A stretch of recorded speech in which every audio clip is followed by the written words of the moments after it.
is this person one of the most influential people in America? I knew if I went and I gave interviews on the red carpet, Mark. Really? The Titan Blake Lively is now trying to convince us that she is a victim because her mother was. The red carpet was glowing, the cameras were flashing, and the woman stepping into the spotlight wasn't just dressed to impress. She came armed with a story meant to move the world, but instead, it moved the internet to rage. What Blake Lively did at the 2025 Time 100 Gala was supposed to be inspiring. Instead, it triggered one of the biggest backlash storms in recent Hollywood memory. We're talking allegations of fake victimhood, PR manipulation, Plantation cosplay, and using her mother's trauma as a sympathy shield, all wrapped up in couture and staged tears. And just when you thought it couldn't get worse, Ryan Reynolds, once hailed as the most lovable guy in Hollywood, was caught on camera doing something so awkward, so brutally honest, that it may have shattered the illusion of their perfect couple image for good. We're diving deep into the uncomfortable truth behind Blake's Time 100 speech, why Ryan's face at the gala may have said more than her entire monologue, and how a single leaked moment may destroy both of their reputations permanently. But it's not just Blake and Ryan on trial here. Time magazine, Hollywood PR elites, and even past allies like Taylor Swift are being pulled into the fallout. We're peeling back every glittery, manipulative layer of this spectacle. And trust me, the truth behind the curtain is uglier than anyone expected. This isn't just a takedown, it's a reckoning. What? They talk about how stunning they look, nothing else. I don't know what happened to TMZ. Maybe they're scared of being dragged into this lawsuit and now they're just changing lanes here. So Blake Lively had this speech. Someone recorded it and put it online. And by the end of this video, you'll understand why Blake Lively went from Hollywood's sweetheart to a cautionary tale dressed in designer guilt. Let's start with the moment everything began to unravel, the now infamous Time 100 speech. On paper, it was Blake Lively's moment to shine. She had just been named one of Time magazine's most influential people of 2025, and all eyes were on her. She walked the carpet with her mother at her side, Ryan Reynolds trailing just behind, and every camera in the room ready to capture what was meant to be a night of triumph. But the second she stepped up to the mic, something felt off. She began her speech with a warning, a trigger warning, to be specific. Blake told the crowd that she'd be addressing trauma and asked everyone to brace themselves. The room went silent. People leaned in, expecting a moment of real honesty, of vulnerability, but what followed wasn't a powerful confession or even a clear story.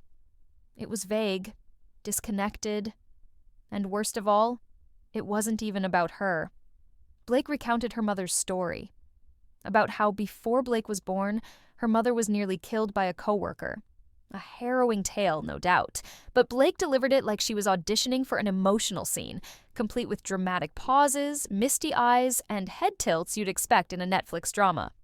It felt less like storytelling and more like performance art, the kind where the audience isn't sure whether to clap, cry, or leave. TikTok was first to pounce. Within minutes of the clip surfacing, users began calling out the disconnect. Why is she talking about her mom's abuse like it's a monologue for an acting class? One user wrote.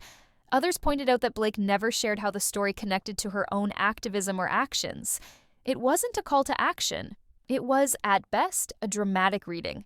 At worst, a blatant PR move. I can't make sense of this at all. I'm honestly shocked. I have so much to say about the last 2 years of my life, but tonight is not the forum. So, does that mean she's going to do an Oprah interview? Oh my God, bring it on! What I will speak to separately is the feeling of being a woman who has a voice today. And speaking of PR moves, let's not forget who she brought with her. Her mother wasn't just in the audience. She was posed beside Blake in every single photo op. The narrative was clear. Blake Lively, daughter of a survivor, was trying to rebrand herself as a champion for women. But the internet wasn't buying it. In fact, it only made things worse. Because if there's one thing Blake Lively is known for, it's not activism. It's aesthetic. From her infamous Plantation wedding to the L'Oreal Cherokee chic photoshoot, Blake's career has been plagued with accusations of cultural insensitivity and tone-deaf choices. This Time 100 moment wasn't seen as a breakthrough. It was seen as a calculated reset. And who called it out hardest? Megyn Kelly.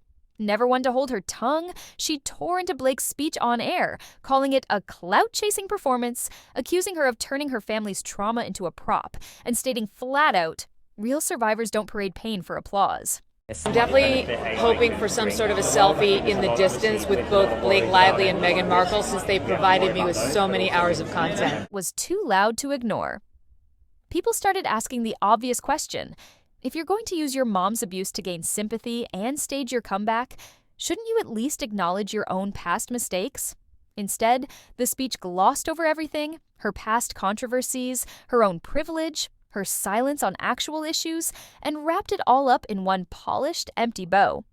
While Blake's speech was busy turning real trauma into a tabloid-worthy monologue, Ryan Reynolds was doing something even more shocking. Being honest. Not with words, but with body language that screamed louder than any PR statement ever could. Let's set the scene. Blake, dressed head to toe in designer couture, was posing for cameras on the red carpet, glowing with confidence, or at least pretending to. Ryan, ever the supportive husband on paper, stood nearby. But the mask, it was slipping. At one point, he physically tossed Blake's massive train out of the way. Not gently, not as a gentleman, like someone trying to escape a house fire. And here's the kicker, he didn't even look at her while doing it. No eye contact, no smile, just raw, unfiltered discomfort. That moment went viral instantly. Memes called it the train toss heard around the world.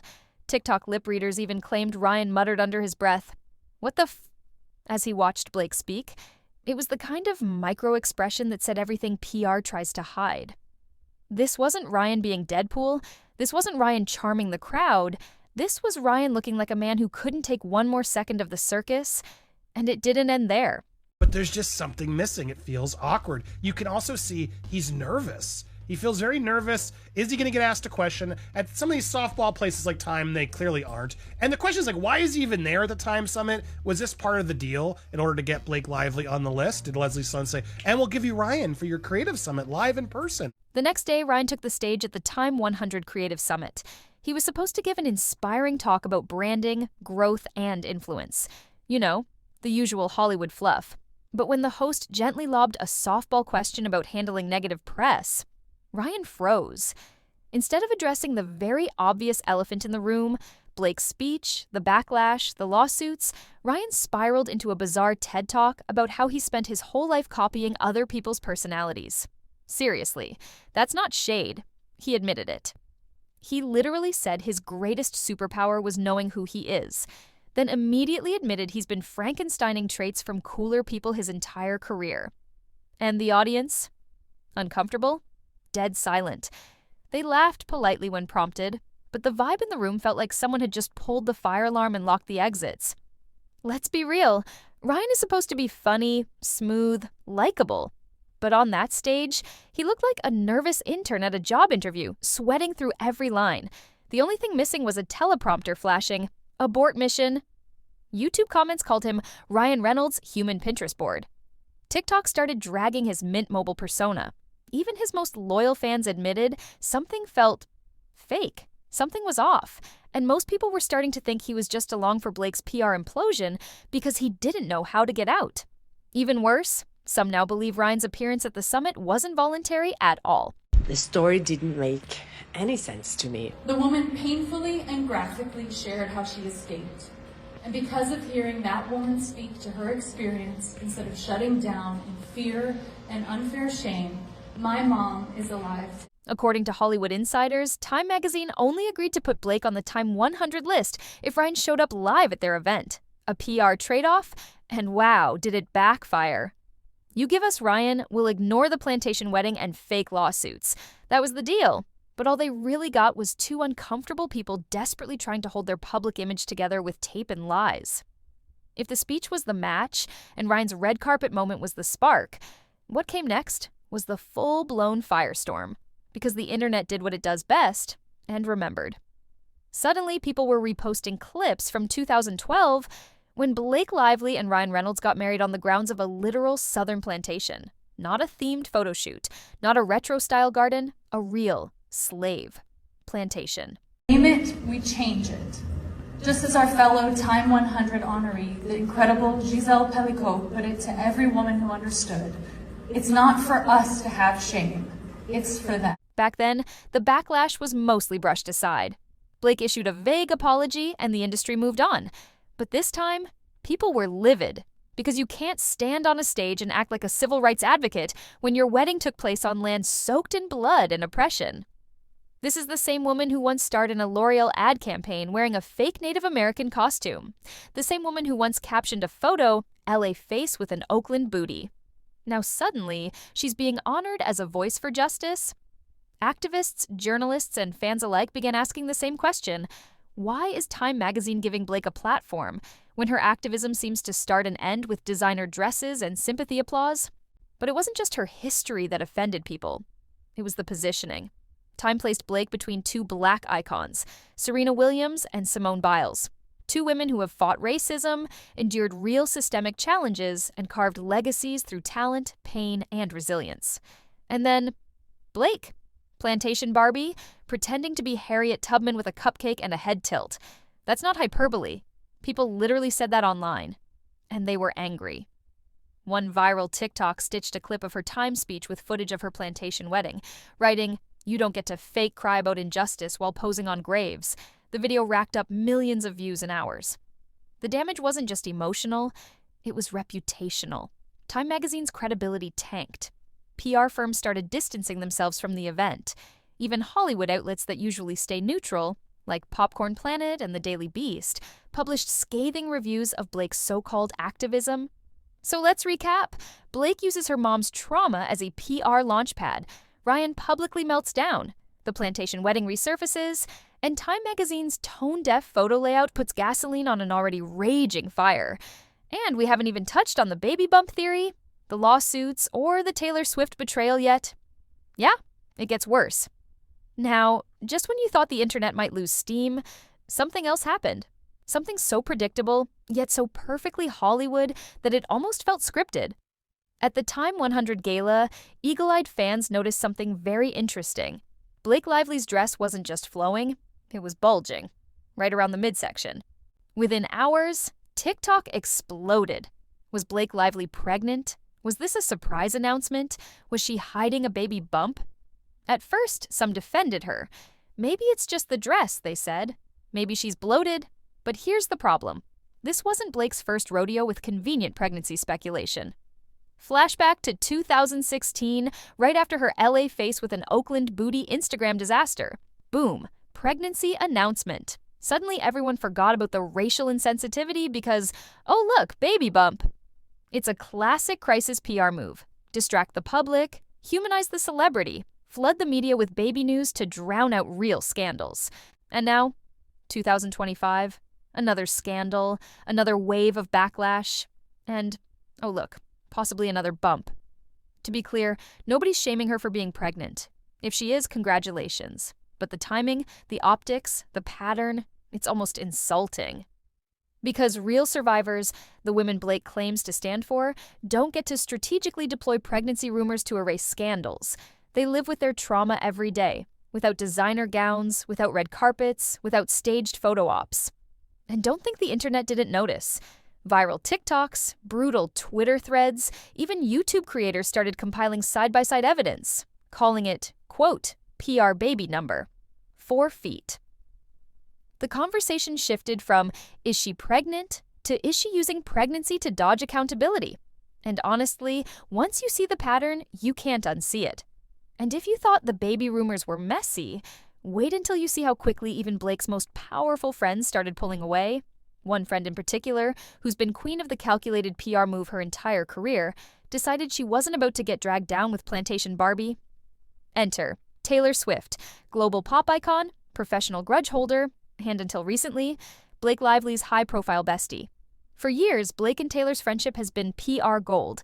Candid girls trips, adorable Instagram shoutouts, matching Halloween costumes, the kind of stuff fans eat up. On paper, they were inseparable. Taylor even name-dropped Blake's kids in song lyrics. That's A-list friendship status. But behind the scenes, things have been changing. Fast. After Blake's Time 100 disaster, rumors began swirling that subpoenas had been issued regarding Blake's pending lawsuits. Lawsuits tied to allegations of false claims against other celebrities. Guess who allegedly wanted Taylor to testify? You guessed it, Blake's team. According to multiple insider sources, Blake's legal mess was so toxic that subpoenas started landing on her inner circle's desks, including Taylor's. And Taylor's response was immediate and brutal. She lawyered up, she refused to cooperate. She made it clear, both privately and through public distance, that she wanted nothing to do with Blake's crumbling PR empire. In fact, one Hollywood insider described it like this: Taylor ran from that subpoena faster than she ran from Kanye at the VMAs. Savage. Taylor's team didn't even bother spinning it. No official statements, no public loyalty pledges, just cold, calculating silence. And if you know anything about Taylor Swift, silence is never accidental. It's strategic. Because Taylor knows exactly how public perception works. She built an empire on carefully controlled narratives, and she's not about to let Blake's Plantation wedding, fake activism, and lawsuit drama splash onto her brand. In fact, sources close to Taylor claim she's now aggressively distancing herself from not just Blake, but anyone associated with Blake's current PR team. Total scorched earth. One viral tweet summed it up perfectly. Taylor Swift didn't just cut Blake off, she treated her like a canceled Amex card. Declined, deleted, forgotten. Brutal. And if you think Taylor's quiet exit was cold, just wait until you hear how the rest of Hollywood turned against Blake and Ryan. Publicists jumping ship, stylists refusing to work with them, even Ryan's own Mint Mobile brand shutting down comment sections to contain the fallout. Hollywood isn't just canceling Blake, they're making sure she stays canceled. At this point, you might be thinking, okay, Blake Lively's taken a hit. Maybe Ryan can still salvage something, right? I mean, he's Deadpool, he's the funny guy, he's the meme king, he's everybody's favorite Canadian. Wrong. Because just like Blake's fake activism speech shattered her credibility, Ryan's crumbling persona is happening just as fast, and arguably even more brutally. And admit it! Stealing from one, and you've pulled all these different references in and these feelings, and you know yourself. And what I think is, here's how I know. Someone asked me at one of us was leaving, it was the end of the thing, how did you know? And I said, what? He said, how did you know that you knew who you were? First came the Mint Mobile disaster. Ryan's quirky, self-deprecating ads, the ones that had built him an empire outside of Hollywood, started getting flooded with hate comments. People were calling him fake, hypocritical, complicit. It got so bad that Mint Mobile had to disable comments on multiple platforms. Not hide them, disable them. A company literally built on the everyman brand had to shut the public out completely to stop the bleeding. And if you think that's bad, insiders are already warning that Ryan's next big project, Deadpool 3, could be in serious trouble. You heard that right. Ryan Reynolds, whose entire reputation has been bulletproof up until now, is now facing genuine risk for one of the biggest superhero movies of the decade. Engagement metrics are crashing, TikTok clips mocking his fake PR persona are hitting millions of views. Comment sections across YouTube, Instagram, and Reddit are flooded with phrases like "the mask slipped," "fake nice guy," and "Hollywood's best salesman finally exposed." And here's the kicker. When publicists and brand managers start to see that level of consistent, relentless backlash, they don't wait around. They jump ship. According to reports, stylists who once fought for a spot on Blake and Ryan's team are now declining their calls. PR agents are ghosting them. Even longtime brand partners are reevaluating their contracts, which, by the way, is industry code for "we're about to dump you, but politely." Because Hollywood doesn't do loyalty. It does math. And if your Q-score tanks, your endorsements dry up, your movies lose hype, and your carefully crafted fake marriage brand turns into a meme, you're done. Ryan Reynolds and Blake Lively aren't just losing fans, they're losing Hollywood itself. And when Hollywood decides you're radioactive, there's no coming back. But what makes this collapse even worse is that while Blake and Ryan were trying desperately to control the narrative, the internet, the real people, were doing something they didn't plan for. Remembering everything. You see, Blake and Ryan built their empire on something very simple: public amnesia. The hope that if you keep posting cute selfies, throwing a few million at charity, and smiling wide enough on the red carpet, people will forget the uncomfortable stuff. But 2025 isn't 2012, and the internet has a memory now. You're literally just, I'll be this person, I'll be that person, and one day you've stolen from 1,000, so you're a genius, not a thief. And Thank you for finally admitting you stole it from a lot of people. I mean, a lot of people do, but He did admit. Within days of the Time 100 Gala disaster, a flood of old receipts resurfaced.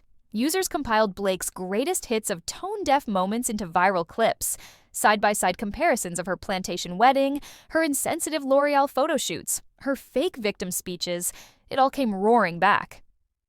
And it wasn't just about the past, it was about the pattern, the undeniable through line connecting every mistake she's made, a deep, uncomfortable relationship with cultural appropriation, privilege, and fake activism masked as progress. Every tearful speech, every empowering Instagram post, every red carpet stunt, all re-examined under a new lens and exposed as marketing, not meaning. And then came the final comparison, the one that stuck harder than all the rest. Justin Baldoni and Blake Lively, Ryan Reynolds singing. It's just, this is gold for content creators, because there is this like dichotomy that exists between like Hollywood celebrities and then like content creators and podcasters. People started openly comparing Blake Lively to Amber Heard, not because of domestic abuse, but because of the pattern, the fake victim narrative, the weaponizing of real survivors' stories for personal gain, the staged tears, the crocodile cries, the scripted pain. Because every time a Hollywood star fakes victimhood for applause, real victims pay the price. Every time a celebrity hijacks a movement for personal clout, real survivors who don't have a billion-dollar husband or a publicist army are believed a little bit less. And Blake Lively isn't just embarrassing herself, she's hurting people who need real allies, not fake martyrs in couture. TikTok, YouTube, Twitter, every platform was filled with comments saying the same thing. She's done. No coming back from this. Plantation Barbie strikes again. Harsh? Yes. But earned? That's for you to decide. Even her lawsuits, where she's claiming she lost career opportunities and income due to alleged mistreatment, started looking ridiculous when stacked against her glowing Time 100 appearance. If she's being celebrated globally, posing with legends, smiling for cameras, how exactly is she the victim losing work? By the time the dust settled, Blake Lively's carefully curated fairy tale had collapsed. No more sweet interviews, no more fake tears, no more Instagram filters softening the reality. Just the undeniable truth. Plantation Barbie's mask was shattered, and Hollywood, once eager to protect her, now couldn't run fast enough. And yet, even after all this, Blake and Ryan are still plotting their next move, a comeback, a rebrand, a desperate Hail Mary that, spoiler alert, is already falling apart. You won't believe what they're planning next, and why it's destined to fail. At this point, even the most loyal Blake Lively fans, the Gossip Girl diehards, the Red fans, the Instagram stans, had to admit something was broken, and it wasn't just Blake's public image. It was the entire brand, the Blake and Ryan fairy tale, the Pinterest perfect marriage, the giggling on talk shows, the relatable memes, the random Mint Mobile ads pretending they were just quirky, lovable millionaires next door. It was fake. It was always fake, and now, with the smoke and mirrors burning down around them, we're seeing what's really underneath. Two desperate celebrities clinging to the illusion of influence they thought would never fade. And another thing is, when you go out like this, and you are also honored with being one of the most 100 influential people in the world, that looks terrible for the lawsuit. Behind the scenes, the meltdown is even uglier. According to insiders, multiple stylists have now blacklisted Blake, quietly telling designers they don't want their clothes associated with her anymore. And Ryan, his agents are allegedly reassessing brand collaborations after the backlash started dragging his endorsements too. Popcorn Planet even warned that Deadpool 3 could take a $50 million hit in expected box office returns based on current audience sentiment. That's how deep this reputational crater has gotten. We're not talking about a few bad headlines. We're talking about permanent career damage.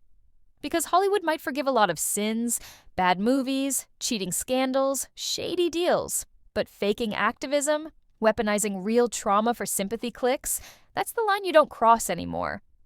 And Blake crossed it, in stilettos and couture, smiling for the cameras like she was doing the world a favor. Meanwhile, even Blake's foundation memberships for her new lifestyle brand launch, a desperate attempt to pivot away from acting, are reportedly stalling. Minimal signups, sponsors pulling out, influencers refusing to partner publicly. Nobody wants to align themselves with Plantation Barbie 2.0. And it's not just about a speech anymore. It's about a pattern of using marginalized stories. Slavery, indigenous culture, domestic violence as props for photo ops and PR redemption tours. And the world finally said, no more. But if you think Blake and Ryan are taking this L quietly, think again. Because behind the scenes, they're still trying desperately to stage a comeback. And trust me, it's not going to work. In true Hollywood fashion, Blake Lively isn't retreating. She isn't reflecting. She isn't apologizing. No, the plan now is a full-scale rebrand. Insiders claim Blake's team is quietly shopping a documentary project, one where she tells her real truth, one where she reframes the Plantation wedding, reframes the lawsuits, reframes the Time 100 speech as a moment of misunderstood bravery. And Ryan, he's being lined up for more press tours, more awkward interviews where he mumbles about self-growth and finding authenticity without ever admitting anything real. His brand is in freefall, and the PR plan seems to be smile harder. Because nothing fixes a destroyed public image like another round of fake sincerity and wrinkled suits. Here's the reality. The internet doesn't forget anymore. You can't Plantation wedding your way into activism. You can't crocodile tear your way into credibility. You can't silence millions of TikTok, YouTube, and Twitter users who now see straight through the carefully staged smiles. And the saddest part? It didn't have to be this way. Blake Lively could have owned her mistakes. She could have stepped back, listened, learned, amplified voices that actually deserved the platform. Instead, she built a career on borrowed pain. She weaponized survival, and she tried to turn trauma into designer clout. Now, she's not just canceled, she's exposed. And no amount of soft-focused documentaries, staged red carpets, or PR pregnancies will ever erase that truth. The fairy tale is over, and the only thing left behind is the wreckage. So now I want to hear from you. Was this downfall inevitable? Do you think Blake and Ryan deserve another chance? Or is Hollywood finally waking up to the fake activism machine they helped create? Drop your thoughts in the comments. No holding back. And if you want even deeper dives into the scandals Hollywood doesn't want you to remember, smash that like button, subscribe, and get ready. Because next up, we're exposing the real story behind Justin Baldoni's fallout. And it's even messier than you think.